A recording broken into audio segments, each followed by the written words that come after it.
একটা পর্যালোচনা আপনি নিশ্চয়ই শুনেছেন শেখ হাসিনার বক্তব্য, যে জার্নালিস্ট, যে বিশ্লেষক হিসেবে আপনার তো শুনবারই কথা। এই যে শেখ হাসিনার যে বক্তব্য, সেই বক্তব্যে নতুন কিছু কি আপনি পেয়েছেন কিনা আর কি? আমরা তো তার বক্তব্য গত 15 বছর ধরে শুনে এসেছি। এইটা আমি বলি যে এই 5ই আগস্টের পরে অনেকগুলি হতাশার মধ্যে অন্যতম হতাশা হয়ে একদম 1-2 নম্বরে অবস্থান নিয়েছে এই বক্তব্যটি।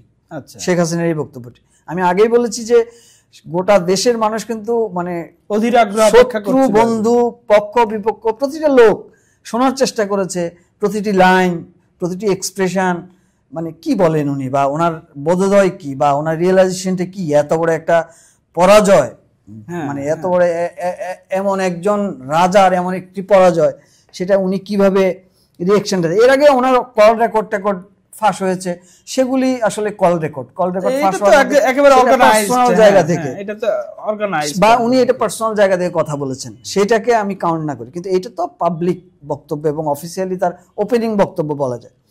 তো সেই বক্তব্যটা আমিও খুব আগ্রহ নিয়ে শুনেছি।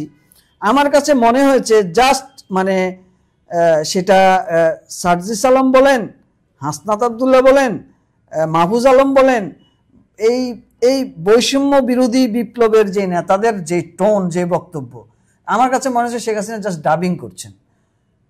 মানে আছে না, মানে মানে গানটা আমি গাইনি, গানটা গেয়েছেন এন্ড্রু কিশোর, কিন্তু আমি মাইক্রোফোন নিয়ে আমি ওই গানটা, তার মানে এরা বলে ওদেরকে দোষারোপ, এরা ওদেরকে বলে ফ্যাসি। মানে হাসিনাকে এতদিন 4 মাস ধরে শুনে আসছি Hasina fascist fascist fascist. Sheikh Hasina এসে বলছে যে এরা ফ্যাসিস্ট, এরা ফ্যাসিস্ট, এরা লোক খুন করেছে, এরা রক্ত করছে, এরা মানুষকে খুন করছে, এরা দখল করছে, এরা ব্যাংক লুট করে ফেলতেছে, টাকা পাচার করে ফেলতেছে, ইনক্লুডিং এটাও বলতেছে। শেখ হাসিনার সরকারের সবচেয়ে বড় দুর্বলতা যেটা, সেটা হচ্ছে যে ব্যাংক লুটপাট বা আমাদের ইকোনমির ক্ষতি। প্রধানমন্ত্রী x prime minister Sheikh Hasina একই ব্লেম দিয়েছেন যে এরা সব নষ্ট করে ফেলছে, সব ইকোনমি ধ্বংস করে ফেলতেছে, ব্যাংকগুলিকে নষ্ট করে ফেলেছে। উনি কিন্তু একটা জিনিস, ওনার মধ্যে যে আমিত্ব ছিল, সেটা থেকে আমরা কিন্তু বলেছেন আর কি, যে আমরা করেছি ওই একই তো, মানে চেঞ্জ, আমি তো চেঞ্জ দেখি নাই। মানে আমিও প্রত্যাশা করেছিলাম যে শেখ হাসিনার বক্তব্যে আসলে এই যে নতুন জেনারেশন নিয়ে বক্তব্য হবে, তার যে মানুষ মাত্রই তো ভুল হতে পারে, পলিটিক্যাল পার্টি বলতে ভুল করতে পারে, রাজনৈতিক সিদ্ধান্ত ভুল হতে পারে, কোন আন্দোলন বিক্ষোভ দমানোর বিষয়টা ভুল হতে পারে, কিংবা যে ম্যাটিকুলাস প্ল্যান, সেই প্ল্যানটাকে সঠিকভাবে হ্যান্ডেল করাও তার ভুল হতে পারে। তো সেইটা অ্যাড্রেস করে জনগণের কাছে তার একটা তার ব্যর্থতার কারণেই তো তাকে চলে যেতে হয়েছে, এই ব্যর্থতা নিতেই হবে। হ্যাঁ, তার তো এই ব্যর্থতার দায়টা তার স্বীকার করা উচিত ছিল। কারণ আপনি ম্যাটিকুলাস প্ল্যান আপনাকে সরানোর জন্য করবে, এটি স্বাভাবিক। প্রত্যেকটা ক্ষমতাধরের পেছনেই একটা গোষ্ঠী থাকে তাকে সরানোর জন্য। আপনি যদি সেটাকে প্রপারলি হ্যান্ডেল করতে না পারেন, তার মানে আপনি ব্যর্থ।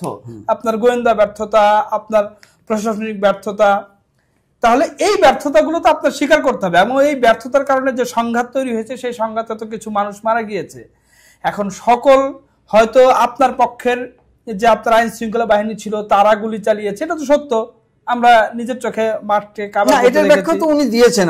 আবার বাইরের থেকে, কাছ থেকে কেউ গুলি করতে পারে, সেটা তদন্ত সাপেক্ষ বিষয় হইতেই পারে। এটা যুগে যুগে বিভিন্ন আন্দোলনে এরকম হয়ে থাকে আর কি, যে লাশের রাজনীতির হলে পরে একটা অন্যরকম দাঁড়ায়। তা কিন্তু সেগুলো অ্যাড্রেস করে, এবং আপনি আপনার এই যে নেতাকর্মী যারা পালিয়েছে, যারা দেশে রয়েছে, যারা মার খাচ্ছে, যারা মানে সবকিছু, আপনি শুধু বলেছেন যে হাজার হাজার নেতাকর্মী মৃত্যু হয়েছে, হাজার হাজার লোকজন বাসায় থাকতে পারছে না, কয়েকটা উদাহরণ দিয়েছেন।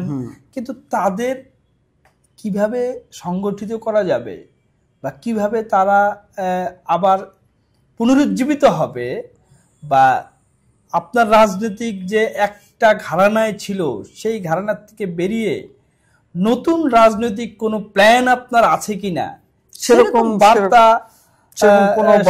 বার্তা কিন্তু বডি ল্যাঙ্গুয়েজ, কোনো বার্তা সেরকম